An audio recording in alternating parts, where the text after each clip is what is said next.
Imagine like one rushed proposal cost you the person you wanted to spend your life with.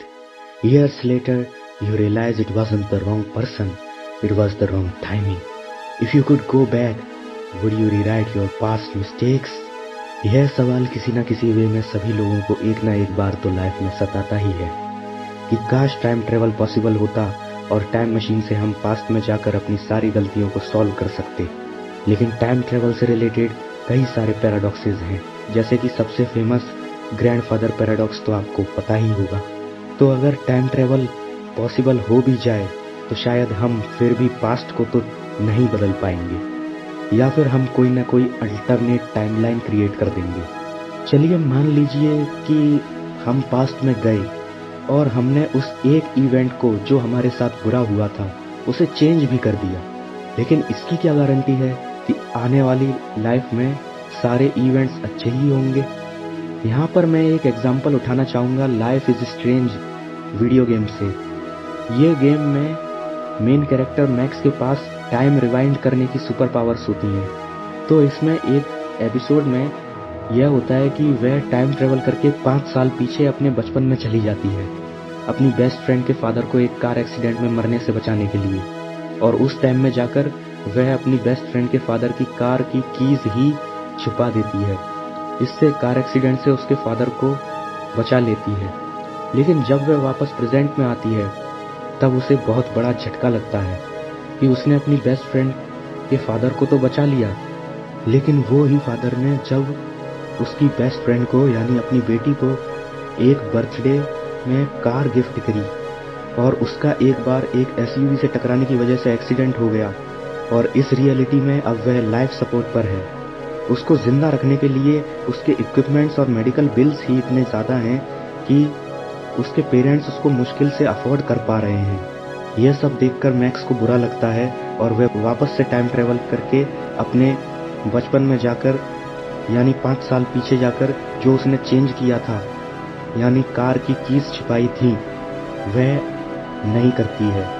अब सब कुछ जैसा चल रहा था वैसा चलने देती है, ताकि रियलिटी भले ही यह रहे कि उसकी बेस्ट फ्रेंड के फादर उस टाइम कार एक्सीडेंट में गुजर जाएं, लेकिन कम से कम उसकी बेस्ट फ्रेंड तो बेड रिडन ना हो जाए। ये हमें सोचने पर मजबूर करता है कि हम अगर पास्ट में जाकर कुछ इवेंट्स चेंज कर भी देंगे तो इससे क्या ही हो जाएगा, क्योंकि लाइफ कभी भी परफेक्ट तो नहीं हो सकती। कुछ इवेंट्स चेंज करने से आगे और कुछ अलग इवेंट्स हो जाएंगे जो बुरे होंगे, जो हमें फेस करने पड़ेंगे, जो मुश्किल होंगे। तो क्या ये मान लिया जाए कि पास्ट को चेंज करने से कोई फायदा ही नहीं?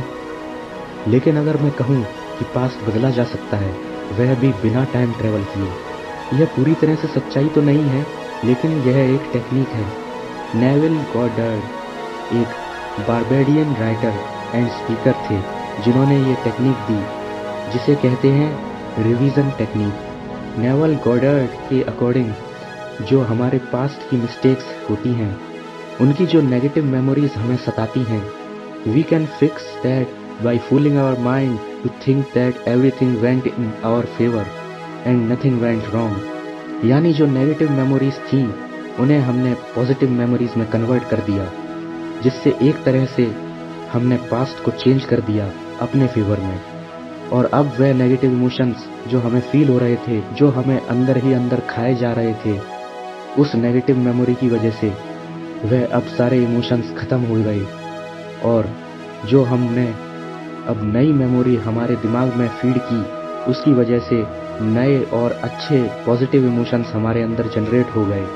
एग्जाम्पल के लिए मान लीजिए आपकी आज इम्पोर्टेंट प्रेजेंटेशन थी जो आपने बहुत बुरी की, आपका बॉस भी आपसे बहुत नाराज हो गया और यह सोच सोचकर आज रात को आपका दिमाग खराब हो रहा है, आपको नींद भी नहीं आ रही है। तो आप अपने दिमाग से बोल सकते हैं कि नहीं, ऐसा कुछ नहीं हुआ था, मेरी प्रेजेंटेशन बहुत अच्छी गई थी, मुझे सबने बहुत अप्रिशिएट किया, मेरे बॉस ने मेरी बहुत तारीफ की। यह सोचकर आप सो जाएंगे और अगले दिन आप देखेंगे कि आपकी एनर्जी पूरी तरह से पॉजिटिव होगी और आपको किसी की बातों का ज़्यादा बुरा नहीं लगेगा, क्योंकि बुरा लोग बाद में बोलते हैं, हम पहले से मानकर बैठ जाते हैं। बाकी अगर आप मुझसे पूछें कि क्या मैं अपने पास्ट में जाकर अपनी मिस्टेक्स को सुधारना चाहूँगा, तो मेरा पर्सनल जवाब होगा इस पर कि मैं नहीं चाहूँगा, क्योंकि जो भी मेरे पास्ट में हुआ उन सारे इवेंट्स को मिलाकर ही तो मैं आज मैं बनता हूँ। अगर उनमें से एक भी इवेंट ना हुआ होता तो मैं आज जो हूँ, मेरी जो पर्सनैलिटी आज है, उससे कुछ न कुछ अलग ही पर्सनैलिटी होती मेरे पास। बाकी तो life is strange, isn't it? हमें पता ही है कि लाइफ कभी भी पूरी तरह से परफेक्ट तो नहीं होती। अगर हम पास्ट में जाकर चेंज कर भी आएंगे तो कोई गारंटी नहीं कि आगे कुछ बुरा ना हो। लाइफ इज स्ट्रेंज मेरे दिल के बहुत करीब है। इस वीडियो की वजह से यह गेम को दोबारा याद करने के बाद अब मुझे इमोशनल फील हो रहा है। इस गेम में एंडिंग्स भी दो तरह से हैं, एक एंडिंग आपके फेवर में है और दूसरी नहीं है, और इसके कई इंटरप्रिटेशंस कई लोगों ने बना रखे हैं। लेकिन मुझे पर्सनली जो इंटरप्रिटेशन पसंद आया है उसके स्क्रीनशॉट्स आपके साथ शेयर कर देता हूँ। अगर आपने ये गेम नहीं खेला है तो आप मत पढ़िएगा, क्योंकि यह स्पॉइलर होगा। और अगर आपने ये गेम खेल रखा है तो वीडियो पॉज करके यह इंटरप्रिटेशंस जरूर पढ़िएगा। यह मुझे सबसे अच्छा इंटरप्रिटेशन लगा इस गेम की एंडिंग्स का।